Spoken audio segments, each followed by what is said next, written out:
As the drum of inflation beats on, customers are holding on tight to every last dollar, while businesses are running scared, slashing prices in a scramble to the bottom. But let's have ourselves a pocket sized pep talk because, as today's guest says, price wars are nothing but a race to oblivion. There's a smarter and more sustainable approach, and there are better ways to handle pricing as salespeople, too. And that's what we're going to be talking about today.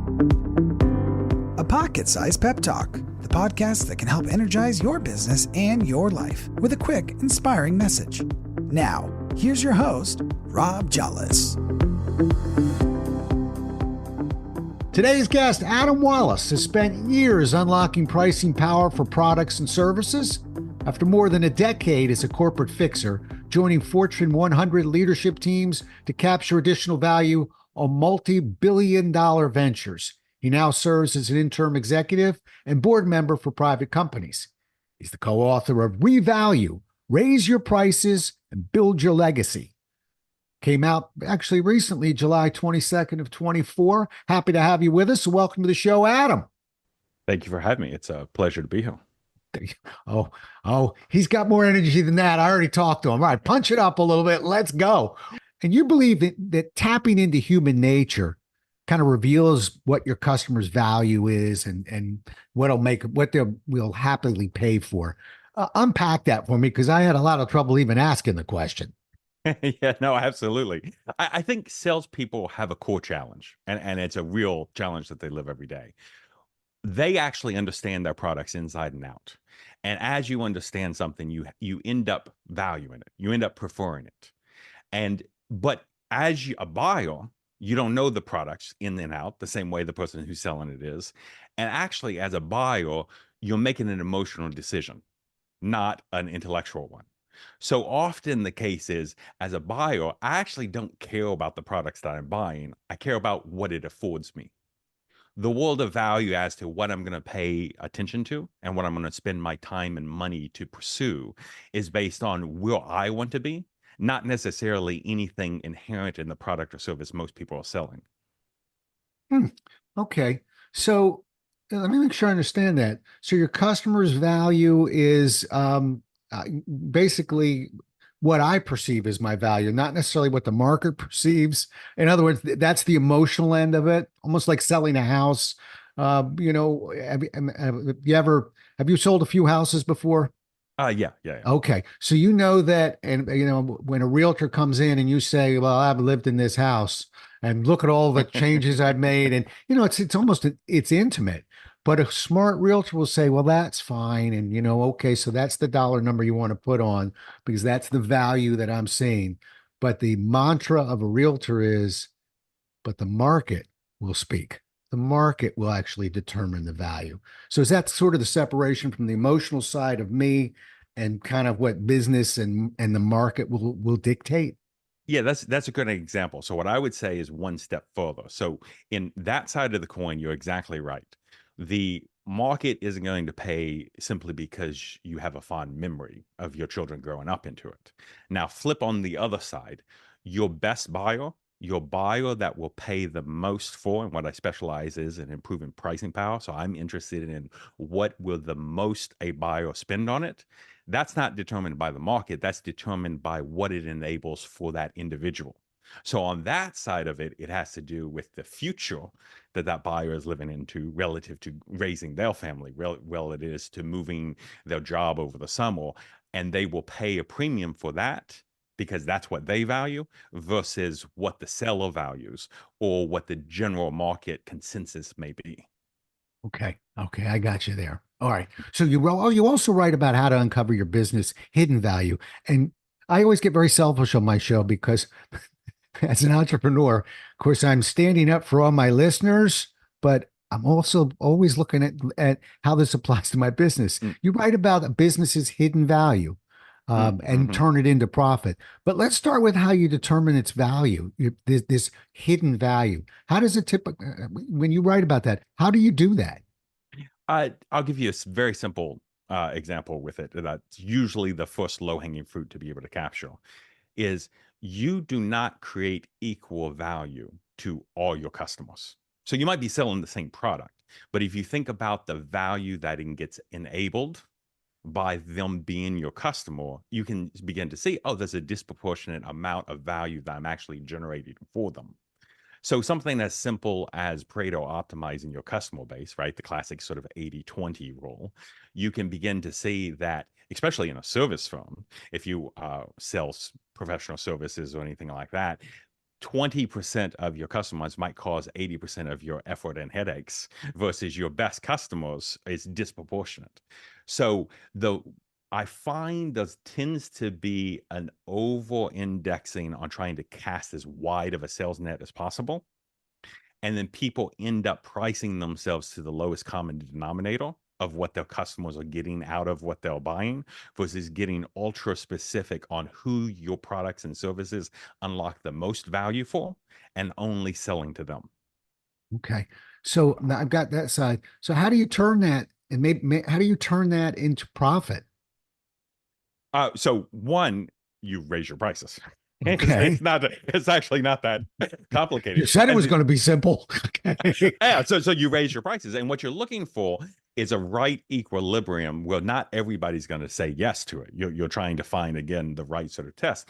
But the interesting thing I find about it is people spend so much investment in bandwidth and company growth on things that don't return that much to the bottom line. So let's say you're working with a very healthy 20% profit margin. Well, if you're able to increase your pricing power by 10%, you just had a 50% increase in your total earnings, right? So there's very simple things one can do to pursue that 10%. And then often what I specialize in is things that are sort of like 25 to 2 times increase in pricing power.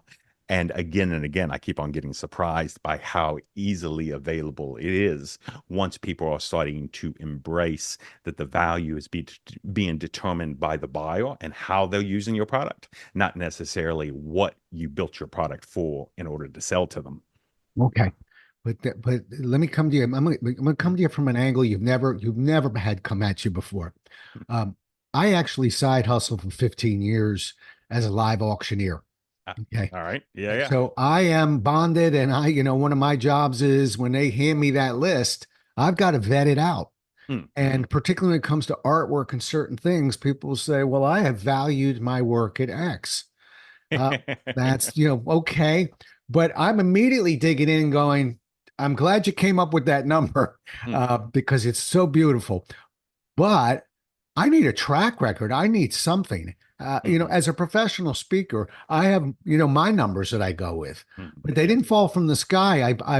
I steadily rose those numbers up Mm-hmm. until the market spoke and said, that's your level there. And I've sort of, leveled into there and, kind of, so I guess my question is, think like an auctioneer for a second. Mm-hmm. Don't you? I'd love for you to come into my business and raise the value of what I'm doing, but don't we, there's physical components to that, right? Yes, absolutely. But those physical components have more flexibility than most people realize. Give me an So, example of that. This is fascinating to me. yeah, so absolutely. Most people think of raising your prices in a traditional supply and demand curve, right? If I Yeah. raise my price, I'm going to sell less product. And so I have to, as a small business owner, I have to do a little bit of calculation as like how many units do I want to move at a lower profit margin versus, okay, fewer units at a higher profit margin. And then what do I want to kind of optimize to? Well, it turns out that's wrong in some industries. So local winery down the street. Buddy of mine went in and we started doing a series of test cases with it. So people would come in for a wine tasting. They had a wine. It was a new wine that he had. He was debating on how much to price it on. So they said, regular sampling, everybody's kind of tasting it, and then they do the order form. On Monday, Tuesday, and Wednesday of each week, and they rotated which one was which. They listed same wine, same tasting, $20 a bottle, $40 a bottle, $60 a bottle.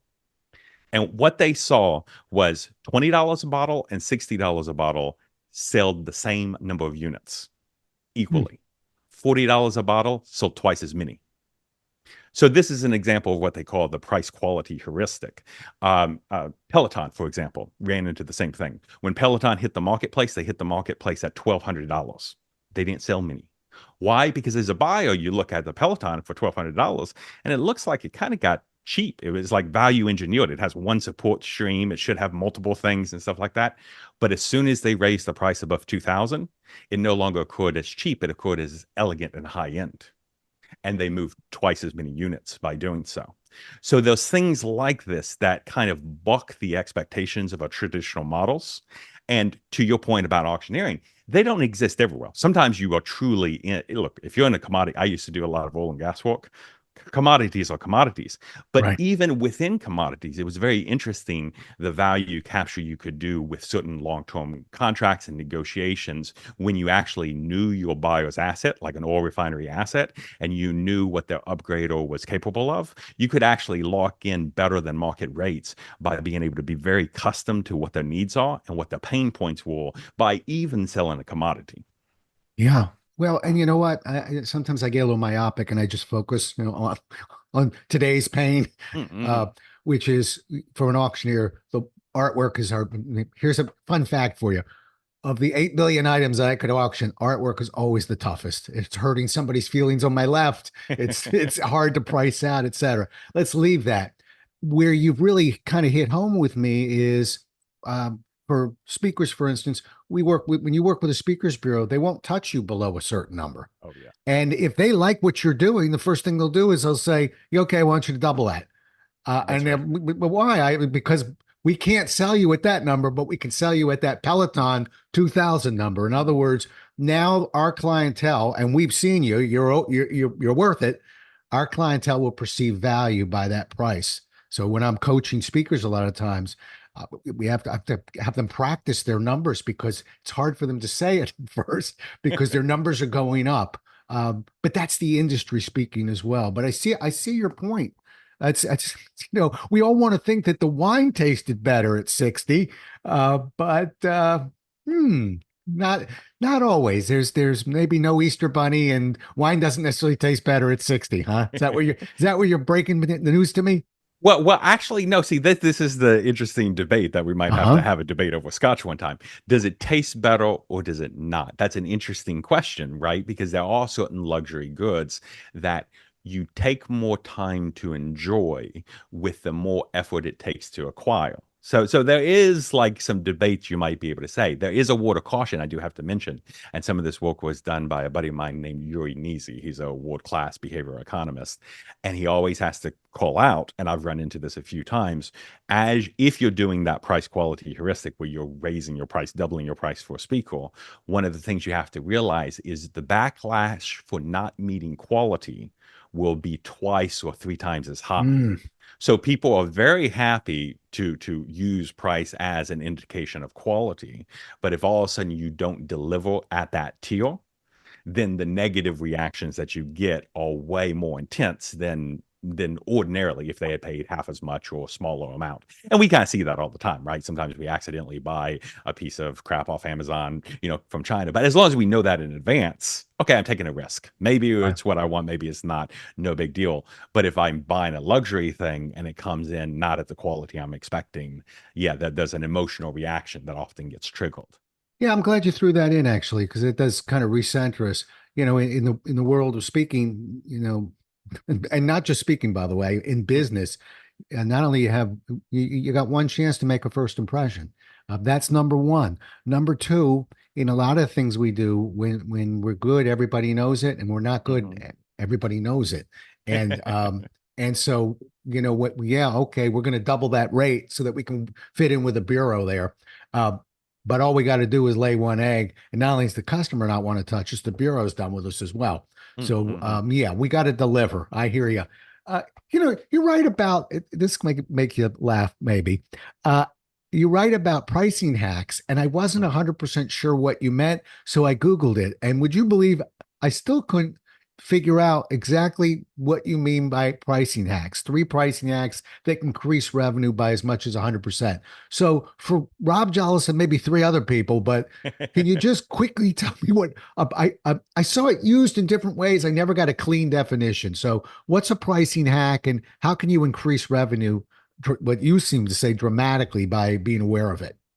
Well, I think the one what we just talked about is a good example. Price quality heuristic, recognizing that people use your price as as an indicator of your quality even before they purchase your service, so that can adjust. So that would be a good example of a pricing That's hack. actually called a hack, a pricing hack.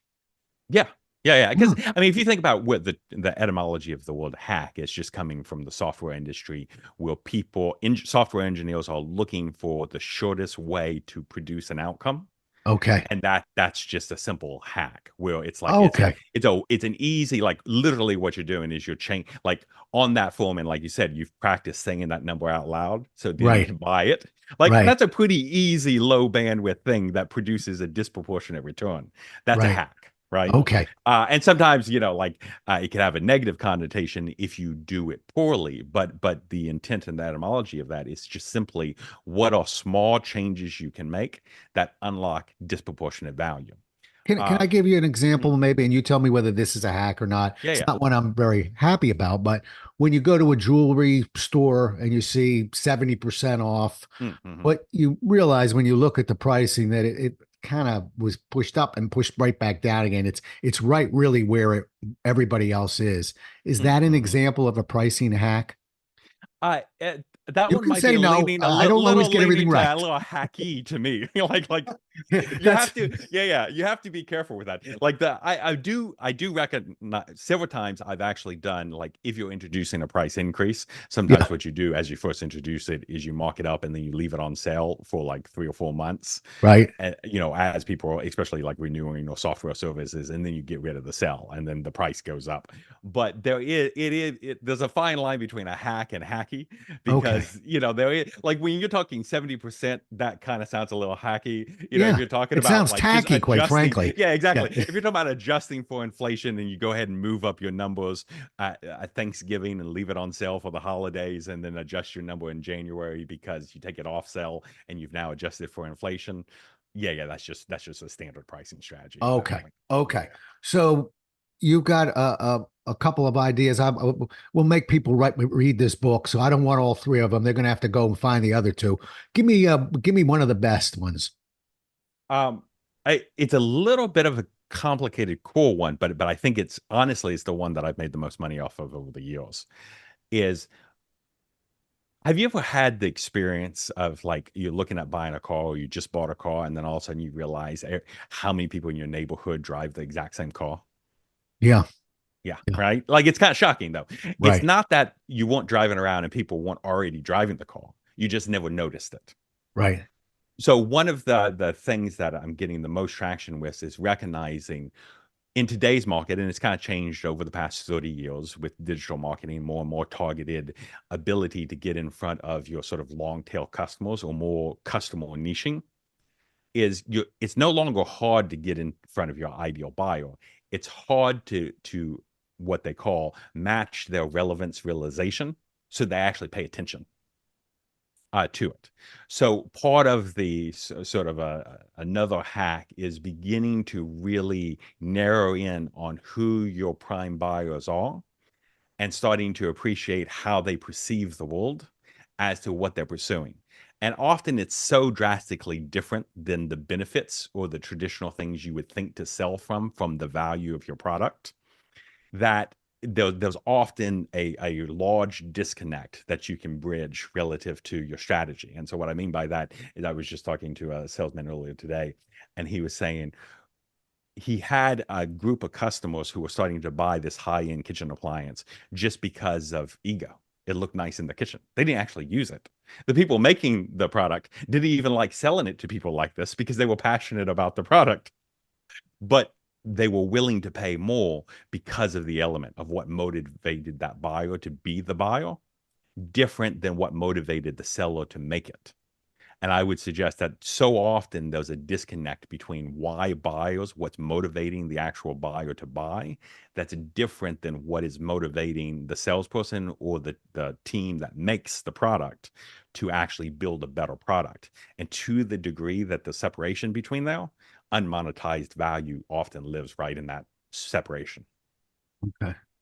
And I guess that moves us into another point that you make, which I've been looking forward to getting to, because this is, all right, salespeople, put your popcorn down. Here we go. you talk about price and value, Hmm. and that is you didn't lose me there. That is something that's very important. I think more successful salespeople make that connection. Uh, Mm-hmm. Customers don't always make that connection, and that's why we're frequently needed to help them make that connection because they make bad decisions when they don't make that connection. But let's talk about that for a section for a second.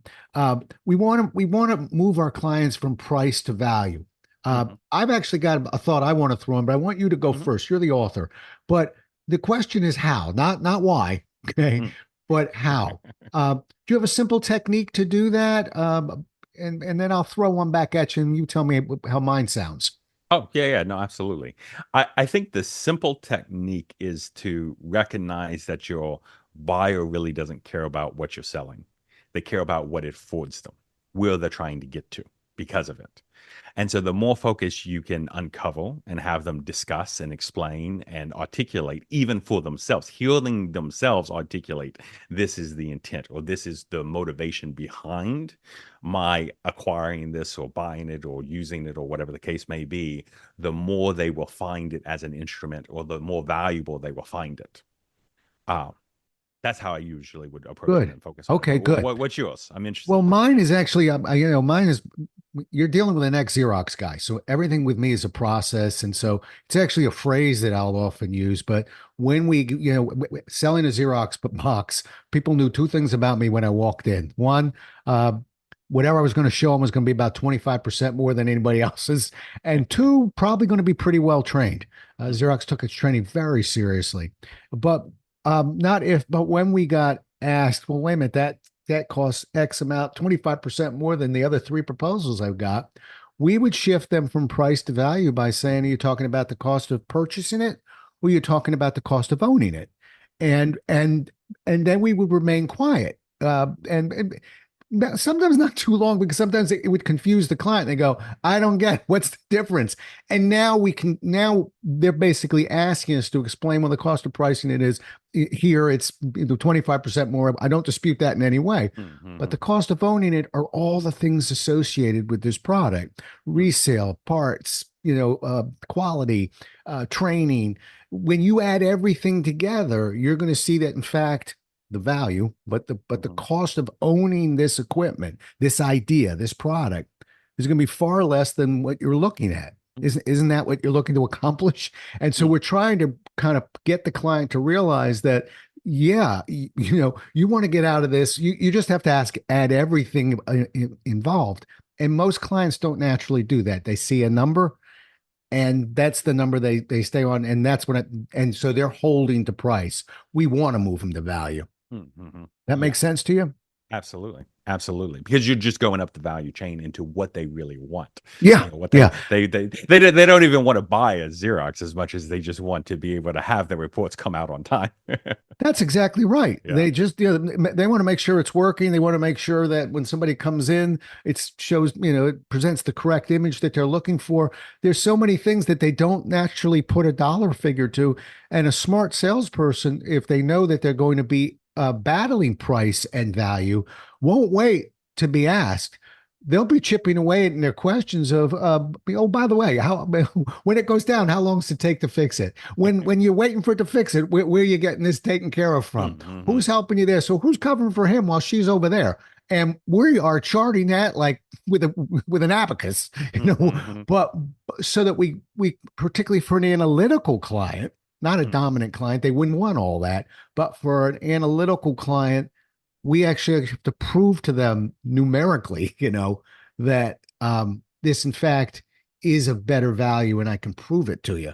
Mm-hmm. So now we're getting into client personality, but fact is, I think most people, I hope that most salespeople, although we welcome objections, there's so many things we can do, proactively to Yeah. chip away. And this conversation we're having right now is one of them, because why wouldn't a good client, I'm not necessarily be confused, but want to focus on price, Mm-hmm. and sometimes lose sight of the other side, but it's just natural. It's instinct. Yeah, that's right. And I want to underscore something else that you did, even just in introducing that part of your career. You called out you'll charge 25% more, and everybody knew it. And that's also a great way to diffuse the price conversation. Is a person asked me how much I charge. Well, I charge a lot. I mean, literally, I put my money where my mouth is. I take stakes in businesses and grow them. I don't do this professionally for other people, other than the companies I own. And so but when people are asking how expensive I'm going to tell them I'm very expensive, like right off the bat. Why? Because then you know which bucket to put me in, and you're not trying to sneak around it, and you're just putting that right out there, making it very clear. And of course, there's a little bit of a heuristic if you're making a living. Yeah. People are clearly doing business with you, which goes back to a little bit of that heuristic of like, okay, there's a reason why other people are finding you valuable enough to pay those rates. Right. From a sales perspective, a lot of times when you mention there's a reason, and I get a lot of times I'm mentoring not just salespeople, but different clients that are working with salespeople. We get hit on that price versus value, and I'm almost telepathically, if not actually verbally, saying it out loud to a client when they go, "Well, could I pay you that for it instead?" If you're listening to your car, you can't see Jalis's face right now, but it's wincing and moving because that's my way of telepathically trying to push the thought into a client's head, which is, give me a reason. Mhm. Give me a reason. Because so many salespeople, I think, will walk away from a situation like that. I'm not so fast to jump in the car yet. I just need a reason. For instance, if you want to buy one of what I'm showing you and you want me to magically just reduce it, uh, part of me thinks that's almost not fair for the other clients I just sold this to. But if you want to buy five of them, you're giving me a reason. If there's so many, and there are many other reasons, things that we can negotiate. And I don't want to go down this rabbit hole too far, but point being, this is a very gray area for clients and for salespeople. And I really do think there's a proactive and reactive approach to this. We tend to teach objection handling in sales very reactively. When price comes up, do this. Okay. Mhm. But there's so many things, when somebody is looking at your idea and you not only created trust, but asked enough questions for them to realize this isn't a small problem. This has the potential to be a big problem. We don't have to battle price versus value a whole lot there anymore. When a Mhm. client is confused, a lot of times what they're really saying is, well, whatever your idea you have, Adam, is nice, is a nice idea, but I'm not losing sleep over it. Mhm. If I do, I don't think I'm going to be looking for the $20 bottle of wine. Mhm. I won't even want the 41. So anyway, thanks for letting me jump down that rabbit hole with you. Yeah, no, actually, I'll call out one more thing about it because Good. I before I did this, I was a corporate fixer and I ended up walking around large joint ventures and mega projects. And one of the things is there's the inside view from a procurement department. So you also have to recognize, and I'm sure this is a struggle relative to as you're training people, there's just a certain confidence of like if you truly understand the value that your customers are getting, you can just stand pat. And I can't tell you the number of times I've been on both sides of the coins, but I'm talking to a procurement agent and they get paid to ask that question, right? Their bonus at the end of the year is based on can they give a 10% haircut to their reoccurring expenses within the current enabling agreements that they already have. And so the simple answer can be no, you already have our Yeah. lowest price. It's yeah, Because their job is to go on to the next person that they can actually get more movement from yeah. relative to the ones. Now, obviously, you know the world in that, and if you do it No, so it's much, you can okay. trigger an RFP. You can go into certain things, but I can also tell you the they're equally as trained, and they have more experience because they do it day in and day out. That often what they identify and the value that they're able to capture, or the reduction in price that they end up paying, is just that slight hesitation when they catch the person off guard versus what you're saying, being proactive about it. Because if you're proactive about it, they won't catch you off guard. But it's amazing what a simple, well-defined, no, you already have our lowest price can do. Yeah. You caught me going down memory lane there while you were talking. I will definitely not name this company or client, but it's a Fortune 50. It's a big Mm, client.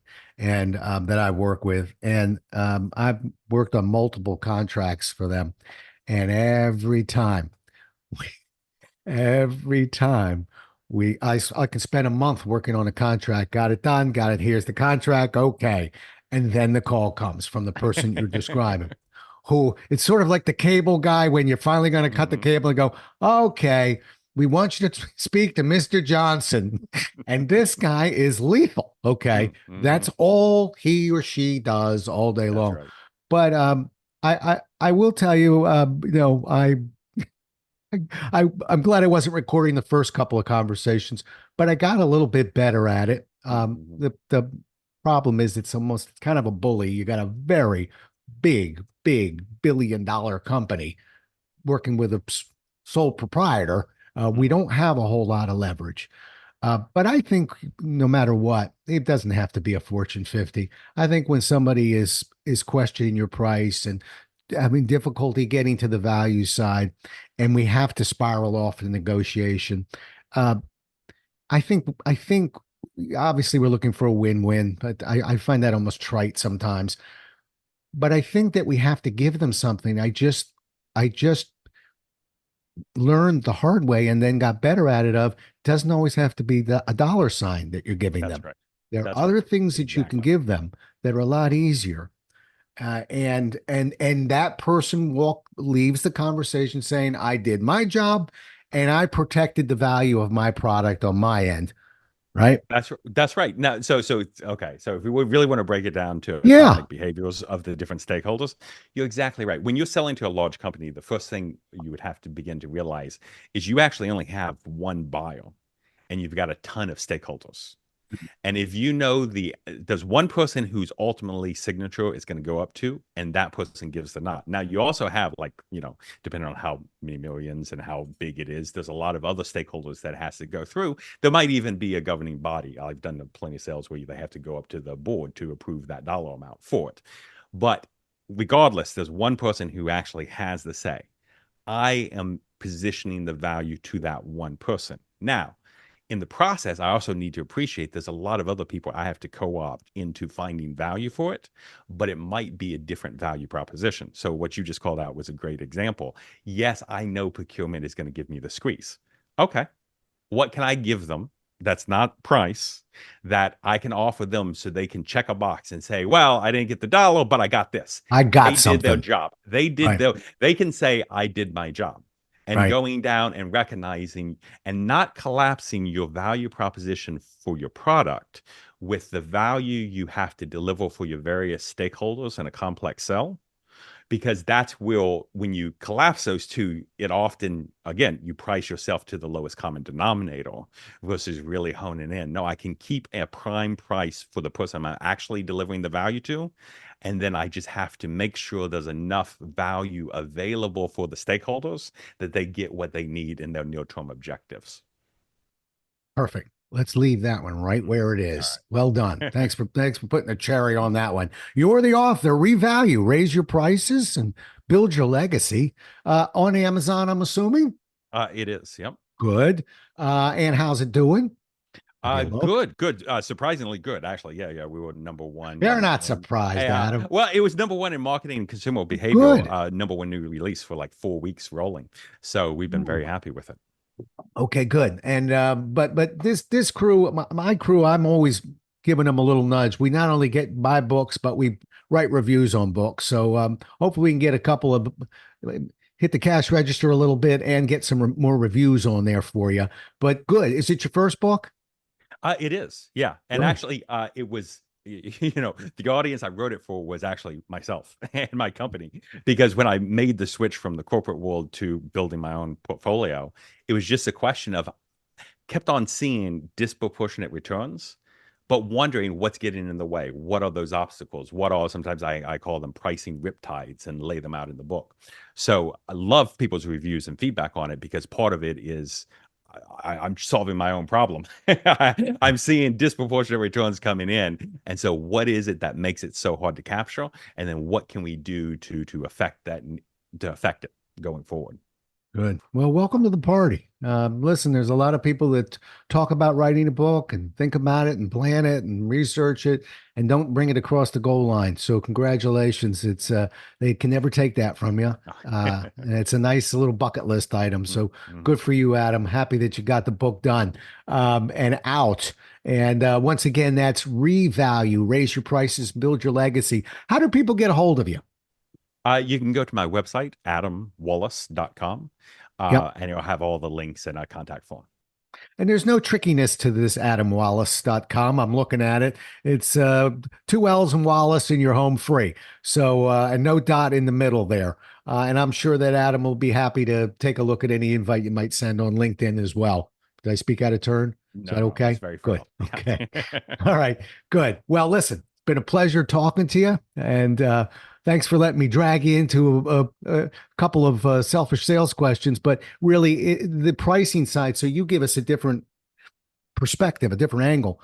Pricing just is every salesperson's, they either solve that or it doesn't go well. I'm trying to say it nicely, but so we have to solve it, and it's there's so many ways to do it. So how about picking up this book, take a look at it, maybe you get a different perspective on pricing. The more you learn about it, maybe it'll enhance their ability to speak about pricing a little bit better. But anyway, Adam, wonderful meeting you. Thrilled talking to you. Good luck with your book, and thanks so much for being on the show. Really appreciate it. Oh, absolutely. Thanks for having me. You bet. Well, we'll do it again as well as we can next time, everybody. Until then, stay safe. Thanks so much for listening. If you enjoyed today's show, please rate and recommend it on iTunes, Outcast, or wherever you get your podcasts. You can also get more information on this show and Rob at jollis.com.